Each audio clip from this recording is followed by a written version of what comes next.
Amém, meus irmãos? Nós iniciaremos, então, uma série de estudos, tá? Sobre a igreja. Amém? Iniciaremos hoje, são 7 estudos, e à medida que Deus for abençoando, vão surgindo novos projetos, novos programas de estudo, tá? Nós vamos hoje falar sobre a identidade da igreja. Amém? Sobre a identidade da igreja. Para eu ter uma noção aqui, até para eu calibrar aqui o meu conteúdo, para não escandalizar ninguém. Quantos dos irmãos aqui têm mais de 5 anos, por exemplo, assim, de crente? Amém? Ah, tem muitos, graças a Deus, uma igreja madura. Amém. Na verdade, meus irmãos, o nome dessa série de estudos é Resgatando a Identidade da Igreja. Amém? Nós teremos agora no canal Adelago uma nova série de estudos. O nome dela é Caminho nas Águas. Amém? Caminho nas Águas. Então, todos os vídeos de ensino, dessa área de ensino, estarão disponíveis nessa série aí no nosso canal, a série Caminho nas Águas. Amém? Então, hoje nós iniciaremos, porque se nós vamos falar de resgatar a identidade da igreja, é porque de alguma forma a identidade da igreja está prejudicada. Então, hoje nós vamos fazer uma reflexão sobre o que é a igreja. Sobre o que é a igreja. Amém? Nós vamos primeiro refletir sobre isso. O que é a igreja? O que é a igreja? O que é essa coisa que Deus criou, que é um plano de Deus? E nós vamos refletir um pouco sobre isso. Vou pedir para o Antônio Mateus, para os irmãos que estão acompanhando lá, pode pôr primeiro aí, tá? O que é a igreja? Amém? Eu quero convidar você que está aqui presente, a abrir a sua Bíblia na carta aos Hebreus, capítulo 12, tá? Carta aos Hebreus, capítulo 12. A melhor definição do que é a igreja, para mim, a mais completa, é essa que está aí nesse versículo. Aos Hebreus, capítulo 12, versículo 23, amém?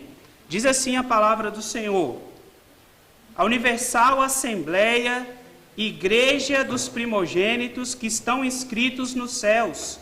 Só até aqui. O que é a igreja? O que é a igreja? De forma muito simples, a igreja é várias coisas, tá? A igreja é várias coisas. Então nós temos a igreja representada de diversas formas na Bíblia.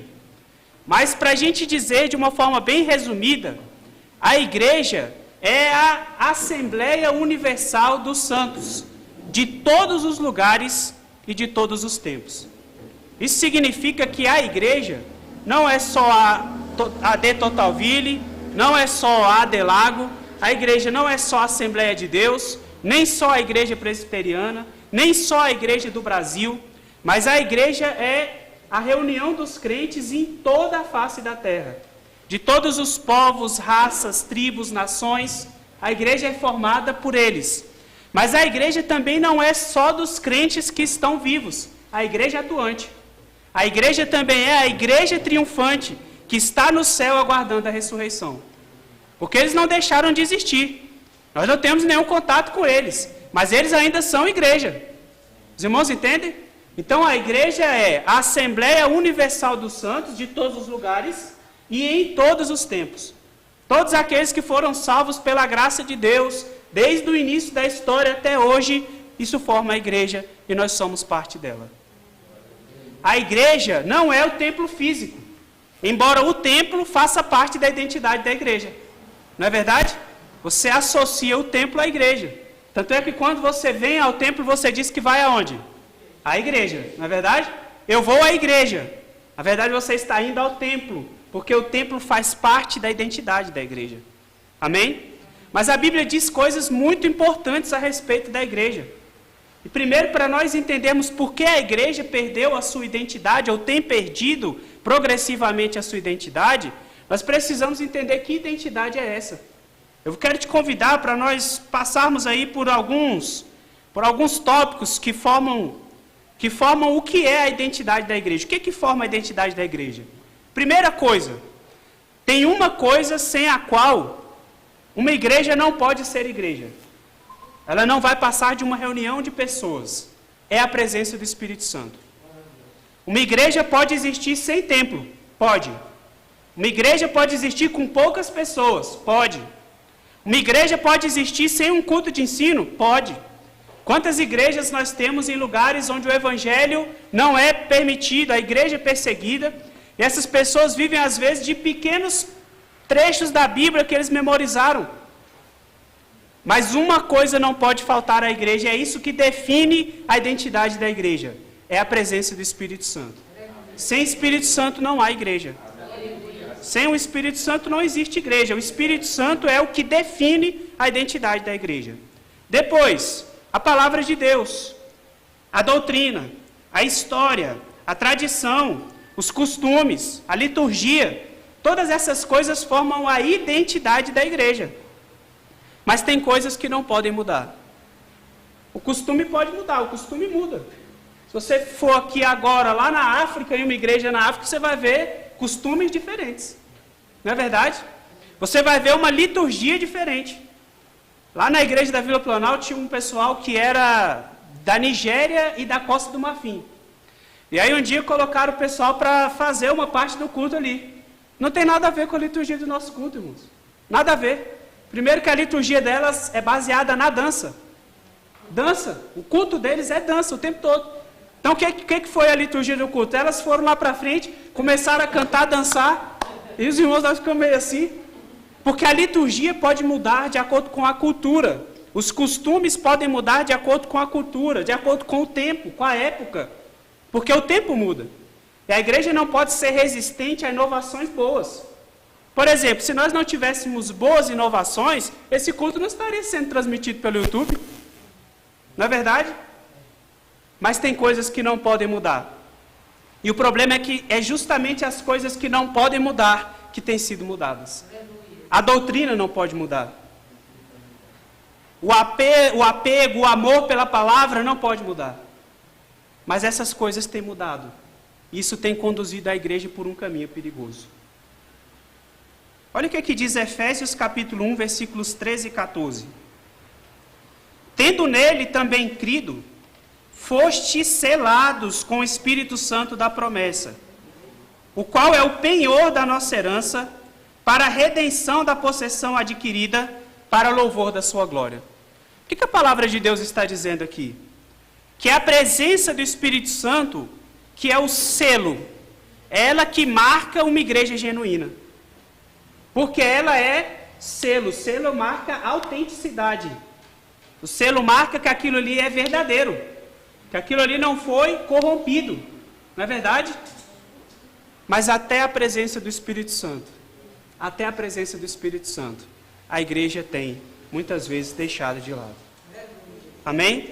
Então nós vamos refletir sobre isso. A igreja tem uma tradição? Tem. Nós evangélicos, nós arrepiamos quando ouvimos a palavra tradição. Não é verdade? Porque nós não temos uma boa visão a respeito do que é a tradição. Mas a tradição é importante. E a igreja tem uma história. E essa história também é importante. Nós estávamos aqui, foi quinta-feira, pastor Eduardo, aquele culto? Nós estávamos aqui comemorando o aniversário da fundação do Círculo de Oração. Não é? Sexta-feira. E aí nós escutamos uma história aqui. Não é verdade? Da irmã Albertina. Viu como a história é importante? A história é importante porque a história faz com que a gente vá criando maturidade e que a gente vá tendo uma visão de igreja cada vez maior, mais ampla. Que a igreja não começou agora, você não é a primeira geração da igreja. Você não é a primeira geração da igreja. A igreja não começou agora e ela deve continuar. Entende? Então a história e a tradição são importantes. São importantes. Amém? Mas a Bíblia diz que a identidade, pode avançar por favor, que a identidade da igreja é uma identidade gloriosa. E nós precisamos ter isso em mente. Esse corpo do qual você faz parte, que é uma instituição também, mas esse corpo do qual você faz parte, ele tem uma identidade espiritual gloriosa. E saber disso é importante. Conhecer isso é importante. 1 de Pedro, capítulo 2, versículo 9.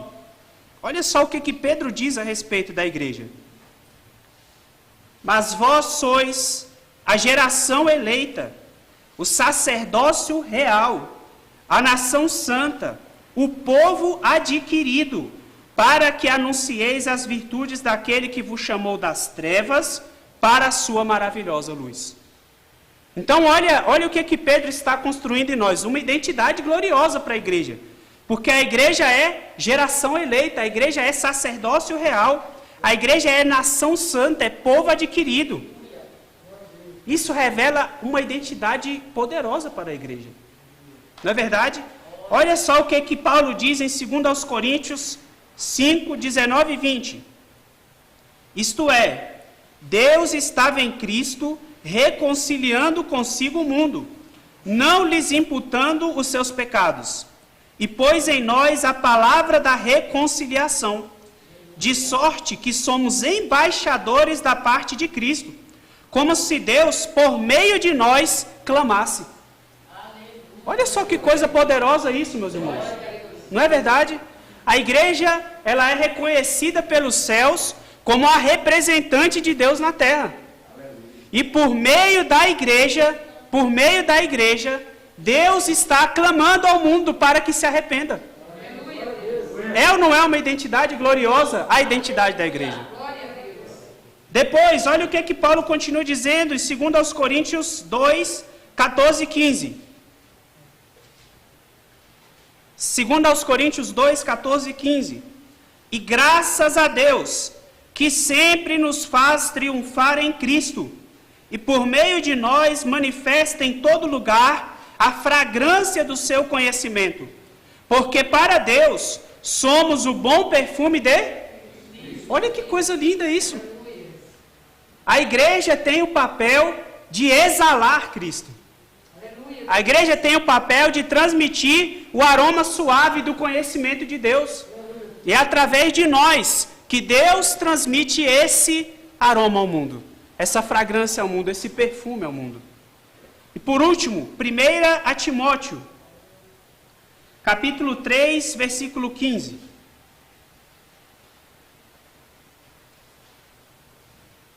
1 Timóteo 3,15. Mas se tardar, para que saibais como convém andar na casa de Deus, que é a igreja do Deus vivo, coluna e baluarte ou fortaleza da verdade. Sabe o que isso quer dizer? Que no meio de um mundo corrompido, jovem, em que você vive, no meio de um mundo cheio de mentiras, no meio de um mundo enganoso, cheio de engano, a igreja permanece como coluna e como baluarte. Baluarte é uma fortaleza. Como coluna e fortaleza da verdade. A igreja resiste como coluna e fortaleza da verdade. Sabe o que acontece? Se a igreja abandonar a verdade, o mundo está perdido. Se a igreja abandonar a verdade que existe em Deus e na palavra de Deus, o mundo está perdido. Porque é a igreja que sustenta a verdade. É através dela que a verdade está presente no mundo. Eu quis ler esses versículos para que você pense quão gloriosa é a identidade que Deus traçou para a igreja. Mas a igreja também é feita de pessoas. Pessoas também formam a identidade da igreja. Sabe o que acontece? Quanto melhores crentes nós formos, melhor a identidade que a igreja transmite ao mundo. Quanto piores nós formos como cristãos, pior a identidade da igreja. Porque quando alguém comete um erro, quando um cristão comete um erro, principalmente em posição de autoridade, ele não vai pagar por esse erro sozinho. Não é verdade? Não é, pastor Clécio? Às vezes, pastor é tudo isso ou tudo aquilo. Mas na verdade é um pastor que ele conhece que fez isso. E quantos pastores eu conheço que trabalham e ainda ajudam a sustentar a igreja que eles pastoreiam? Nós não podemos aceitar isso. Porque nós temos uma identidade gloriosa que foi dada por Deus. A igreja é gloriosa. A igreja é vitoriosa. E a igreja precisa despertar para isso. Infelizmente vocês não vão poder ver. Pode avançar, por favor. Vocês não vão poder ver, mas os irmãos que estão acompanhando pelo YouTube vão conseguir ver algumas imagens. Eu cobri o rosto das pessoas, porque meu objetivo não é humilhar, nem denegrir a imagem de ninguém, nem ferir ninguém, até porque eu sou responsável por tudo que eu disser aqui. Mas eu trouxe algumas imagens, eu vou descrever para os irmãos, para que os irmãos pensem se a igreja está ou não está passando por um período de crise de identidade. Numa das imagens que os irmãos veem, numa determinada igreja, os pastores estão com a mão dentro de tigelas de vinho. E esse vinho depois seria vendido para os irmãos como vinho ungido por um valor considerável. É verdade isso, meus irmãos. Isso não é uma brincadeira. É verdade isso. Numa outra igreja, o pastor mandou construir um gigante de isopor. E fez uma campanha derrubando o gigante. A igreja está lotada. Os irmãos que estão acompanhando pelo YouTube podem ver que a igreja está cheia. A igreja está cheia, os irmãos estão empolgados com aquele momento de derrubar aquele gigante de isopor. Em uma outra igreja, que os irmãos estão acompanhando ali, nós vemos uma igreja que parece uma sinagoga, cheia de símbolos judaicos. Essa igreja se apropriou desses símbolos, usa esses símbolos de forma incorreta, não entende o significado deles, usa esses símbolos, a igreja toda decorada com símbolos judaicos. O pastor está vestindo um talite, que é uma vestimenta tradicional judaica. O pastor está vestindo um quepá, é uma vestimenta tradicional judaica. Você não é judeu, você vive no tempo da graça, a graça te libertou da lei. Não queira viver debaixo da lei de Moisés, porque a lei de Moisés não veio para salvar, mas para condenar o mundo. A igreja está passando por uma crise de identidade. Na última imagem, há uma cerimônia de unção. Uma pessoa está ajoelhada no altar e 5 pessoas derramam tigelas de azeite sobre a cabeça dessa pessoa. Sabe o que eu quero dizer com isso, meus irmãos? Não é pelas pessoas, porque todos somos seres humanos e todos nós erramos. Mas essas práticas estão revelando uma coisa ao mundo: que a igreja não tem mais a unção do Espírito Santo. E muitas vezes a gente recorre a essas práticas porque a gente não tem o verdadeiro poder de Deus. Nós vamos falar aqui nessa série de estudos sobre falsos mestres, falsos profetas e falsas doutrinas. Nós precisamos alertar os irmãos. Mas eu quero que você olhe para essas imagens e reflita. Reflita no último ano ou nos últimos 2 anos, quantas matérias você viu nos jornais de escândalos envolvendo líderes cristãos, cantores cristãos, pregadores cristãos. Isso é uma crise de identidade. Isso é uma crise de identidade. A igreja não está se lembrando de que ela é embaixadora de Cristo, que ela é a representante de Deus, que ela tem uma identidade gloriosa que foi dada a ela pelos céus. E nós precisamos refletir sobre isso. Pode avançar, por favor. Nós estamos vivendo em um tempo adverso. O contexto em que nós estamos vivendo é um contexto complicado. E o problema é que a igreja está enfraquecendo no pior momento da história. A igreja está enfraquecendo no momento em que ela precisa ser mais forte. A identidade da igreja está se perdendo no momento em que a igreja precisava ter plena consciência do que ela é e do que ela representa. Mas isso foi avisado. Nós não somos pegos de surpresa. Nós não somos pegos de surpresa. Sabe por que nós não somos pegos de surpresa? Por causa disso aqui. A palavra de Deus não permite que nós sejamos pegos de surpresa. A palavra de Deus nos avisou de tudo o que iria acontecer. Eu quero mais uma vez caminhar com você por alguns versículos das Escrituras. Eu sei que às vezes a gente não está acostumado a ficar lendo tantos versículos, mas é importante. É importante para que a gente entenda. Graças a Deus, essa é uma igreja firmada na palavra de Deus. Deus abençoou vocês com pastores que amam a palavra de Deus, que amam a oração. Mas infelizmente, não é, pastor Eduardo? Não tem sido assim em todo lugar. Né? 2 Timóteo, capítulo 3, versículos 1 a 7, eu lerei aqui, olha o que diz. Sabe, porém, isto, que nos últimos dias sobrevirão tempos trabalhosos, porque haverá homens amantes de si mesmos, avarentos, presunçosos, soberbos, blasfemos, desobedientes a pais e mães, ingratos, profanos, sem afeto natural, irreconciliáveis, caluniadores, incontinentes, cruéis, sem amor para com os bons, traidores, obstinados, orgulhosos, mais amigos dos deleites do que amigos de Deus, tendo aparência de piedade, mas negando a eficácia dela. Destes, afasta-te, Porque deste número são os que introduzem pelas casas e levam cativas mulheres nécias, carregadas de pecado, levadas de várias concupiscências, que aprendem sempre e nunca podem chegar ao conhecimento da verdade. Sabe o que Paulo está traçando aqui para Timóteo? Um retrato da humanidade dos últimos dias. Nós vemos aqui uma humanidade decadente, uma humanidade que avançou muito na tecnologia, na medicina. Nunca nós tivemos capacidade de fazer tantas coisas como nós temos de fazer agora. Nunca. No entanto, a humanidade não progrediu moralmente nesse mesmo ritmo. Na verdade, o que tem acontecido é que a humanidade está regredindo moralmente. Até o ponto em que Deus derramará um juízo sobre a humanidade. Então, a igreja está vivendo hoje os últimos dias num contexto adverso.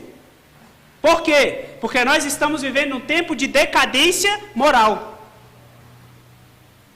E aí é o grande desafio. Porque o mundo está pressionando a igreja. Porque o mundo quer espaço dentro da igreja. Os irmãos entendem isso? É como se a igreja fosse uma grande lanterna que Deus acendeu no meio das trevas. Só que essas trevas estão pressionando a luz. Sabe o que tem acontecido? Muitos crentes têm tentado viver o melhor de dois mundos. Ele tem tentado viver nesse mundo corrompido, maligno, e ao mesmo tempo viver aquilo que Deus quer para ele, na presença de Deus. Essa é a posição mais perigosa que alguém pode estar. Ou você é amigo de Deus, ou você é amigo do mundo. Se você é amigo do mundo, você é inimigo de Deus.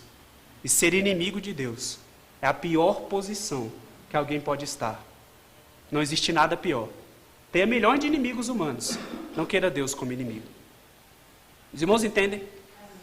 Eu sei que nesse primeiro dia parece tudo muito duro, mas a gente precisa refletir primeiro para entrar nos ensinamentos que nós vamos transmitir aqui. Pastor Eduardo, pastor Rodrigo também estará ministrando aqui. Olha o que mais. 1 Timóteo 4, do 1 ao 3. 1 Timóteo 4, do 1 ao 3.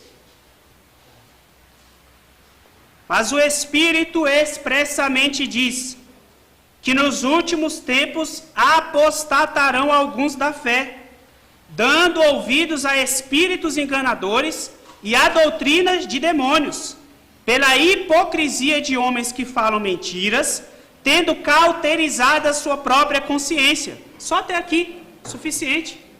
Então olha só o que Paulo está alertando, que nos últimos dias alguns apostatariam, ou seja, eles voltariam atrás. Já pensou? Qual é o seu nome, irmão? Qual é o seu nome? Benoni. Quantos anos o senhor serve ao Senhor? 25. 25 anos? O senhor já pensou, irmão Benoni? Isso? Já pensou depois de 25 anos voltar atrás? Já pensou, meu irmão? Depois de toda a trajetória que você já caminhou, voltar atrás?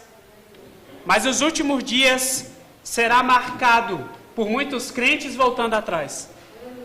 Sabe qual é o problema? Muitos deles não vão ter coragem de sair da igreja. Esse é o problema. Nós vamos ter, pastor Eduardo, crentes que já voltaram atrás na sua fé, mas que desejam manter a aparência de crente, que desejam ser vistos pelo mundo como crente, desejam ser reconhecidos pelo mundo como crente, mas na verdade no coração deles, eles já voltaram atrás. Eu quero te mostrar isso para que você entenda o contexto em que nós estamos vivendo. Depois, falsos mestres e falsos profetas se levantarão. Esse é o tempo em que nós estamos vivendo. Muitos falsos profetas e falsos mestres. Olha o que é que diz aí. Segunda carta de Pedro.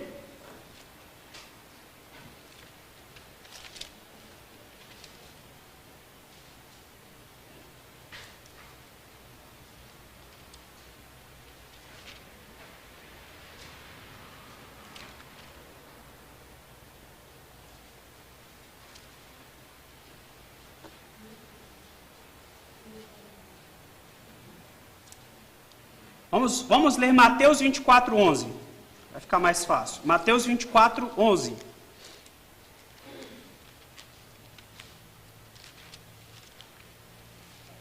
Os irmãos estão me acompanhando? Amém? Amém. Glória a Deus. Mateus 24:11, o sermão profético de Jesus. E surgirão muitos falsos profetas e enganarão a muitos. Ou seja, o falso profeta é eficaz no que ele faz. Sabe por quê? Porque a missão dele é enganar. E ele vai enganar a muitos. A muitos. Nós temos vivido um tempo em que nós vemos pessoas se levantarem, se apresentarem como líderes da igreja, como representantes da igreja, mas essas pessoas não adquiriram conteúdo na palavra de Deus. E é por isso que nós temos visto tantas coisas terríveis. Vamos adaptar a Bíblia. Esses dias saiu essa conversa. Vamos adaptar a Bíblia para a Bíblia ser mais inclusiva. Para que as pessoas se sintam melhores ao ler a Bíblia, para que ninguém se sinta discriminado ao ler a Bíblia. A igreja é coluna e baluarte da verdade. Da verdade. Depois, aumento da iniquidade, esfriamento do amor. É o próximo versículo aí. O próximo versículo. E por se multiplicar a iniquidade, o amor de muitos se esfriará. Sabe o que é iniquidade? É a maldade generalizada. Isso é iniquidade. E sabe o que Jesus está dizendo?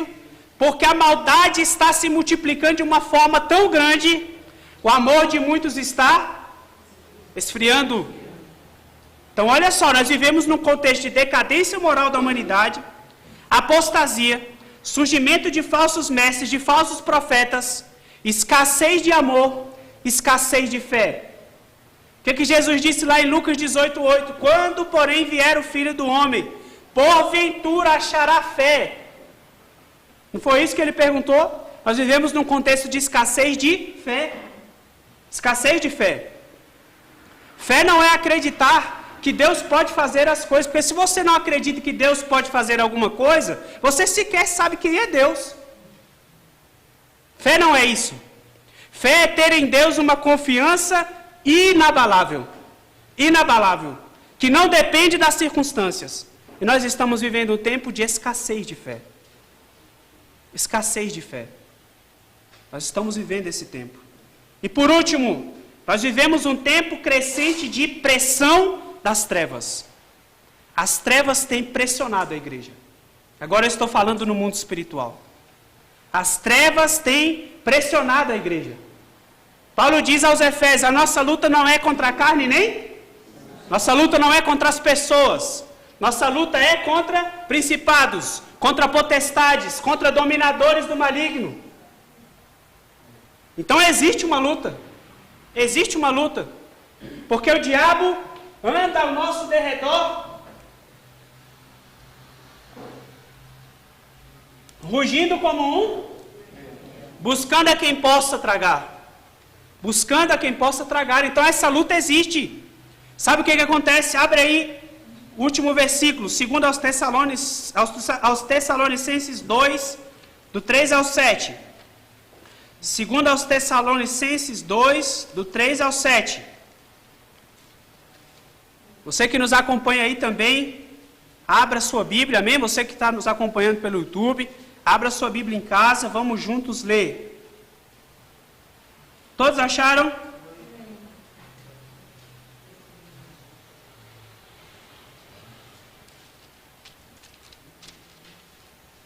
Diz assim, 2 Tessalonicenses 2, do 3 ao 7. Ninguém de maneira alguma vos engane, porque não será assim sem que antes venha a apostasia, e se manifeste o homem do pecado, filho da perdição, o qual se opõe e se levanta contra tudo o que se chama Deus ou se adora, de sorte que se assentará como Deus no templo de Deus, querendo parecer Deus. Não vos lembrais de que estas coisas vos dizia quando ainda estava convosco? E agora vós sabeis o que o detém, para que a seu próprio tempo seja manifestado. Porque já o mistério da injustiça opera. Somente há um que agora resiste, até que do meio seja tirado. Sabe do que Paulo está falando aqui? Da habitação do Espírito Santo sobre as nossas vidas. No momento em que a igreja for tirada desse mundo, toda a pressão que as trevas têm feito vão triunfar. E por um momento vai parecer que o mundo está nas mãos do maligno. Sabe o que o impede? A igreja. A igreja. Sabe o que está no meio? Sabe o que impede que a maldade impere nesse mundo? A igreja. Esse é o contexto em que nós estamos inseridos. Então a igreja dos últimos dias, ela está vivendo num contexto de adversidade. Ela está vivendo num contexto de dificuldades. Mas isso não vai impedir que a igreja avance. Isso não vai impedir que a igreja triunfe. Sabe por quê? Porque da mesma forma que nos últimos dias todas essas coisas vão acontecer, Deus diz ao profeta Joel lá no Antigo Testamento, que nos últimos dias derramaria do seu Espírito sobre toda carne. Sabe o que Deus está fazendo? Deus está derramando o seu Espírito sobre a igreja, para que a igreja consiga avançar nesse contexto de adversidade que nós estamos vivendo. Essa semana nós passamos por um momento de dificuldade, fecha igreja, não fecha igreja. Lá na Adelago também conversando, né, pastor Clécio? Meu Deus, vai fechar a igreja, já temos que pensar num plano B, como é que vai ser? Contexto de adversidade. Sabe o que é maravilhoso sobre a igreja? Nunca, é por isso que é importante conhecer a história da igreja. Nunca houve um momento em que uma adversidade impediu a igreja de avançar. E se você olhar para a história da igreja, toda vez que a igreja enfrentou adversidades, ela cresceu e progrediu. A igreja é linda, meus irmãos. A igreja é uma coisa gloriosa que Deus criou. A igreja é um plano maravilhoso de Deus, é o projeto de Deus. Eu quero ler com você um texto. Nós já estamos caminhando para o fim. Evangelho de Mateus, capítulo 16, versículo 18. Mateus, capítulo 16, versículo 18. Pode avançar, por favor, Antônio Mateus. Amém? Glória a Deus. São mais rápidos que eu. Eu peço para eles avançarem, eles já avançaram. Glória a Deus. Amém? Evangelho de Mateus, capítulo 16, versículo 18.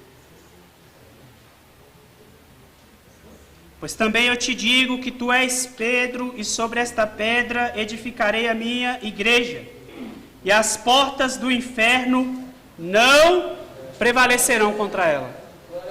E as portas do inferno não prevalecerão contra ela. O diabo pode tentar, ele pode atrapalhar, ele pode manchar a identidade da igreja, mas a igreja não vai deixar de vencer e de triunfar. Sabe por quê? Porque não foi um homem que falou. Não foi um homem quem falou. Mas essas palavras saíram da boca do próprio Deus vivendo entre os homens. A igreja vai triunfar. Os contextos são difíceis, de adversidade, de dificuldade, sim. Muita gente está cega, viu, para isso. Muita gente não percebe sequer em que contexto a igreja dos últimos dias está vivendo. Mas nós vamos triunfar, meus irmãos. Nós vamos vencer. E o mesmo Espírito Santo que nos convenceu a um dia levantar as nossas mãos e entregar a nossa vida a Jesus. Esse mesmo Espírito um dia nos levantará da sepultura e transformará o nosso corpo de um corpo corruptível para um corpo de glória. E Ele nos entregará ao Senhor Jesus e disse: está aqui, aquilo que eu comecei, eu terminei, eu concluí. A igreja vai triunfar. A igreja não está derrotada. A igreja não está perdida. A igreja só precisa despertar para a realidade dessa identidade gloriosa que Deus nos deu. Eu quero fazer uma oração nesse momento.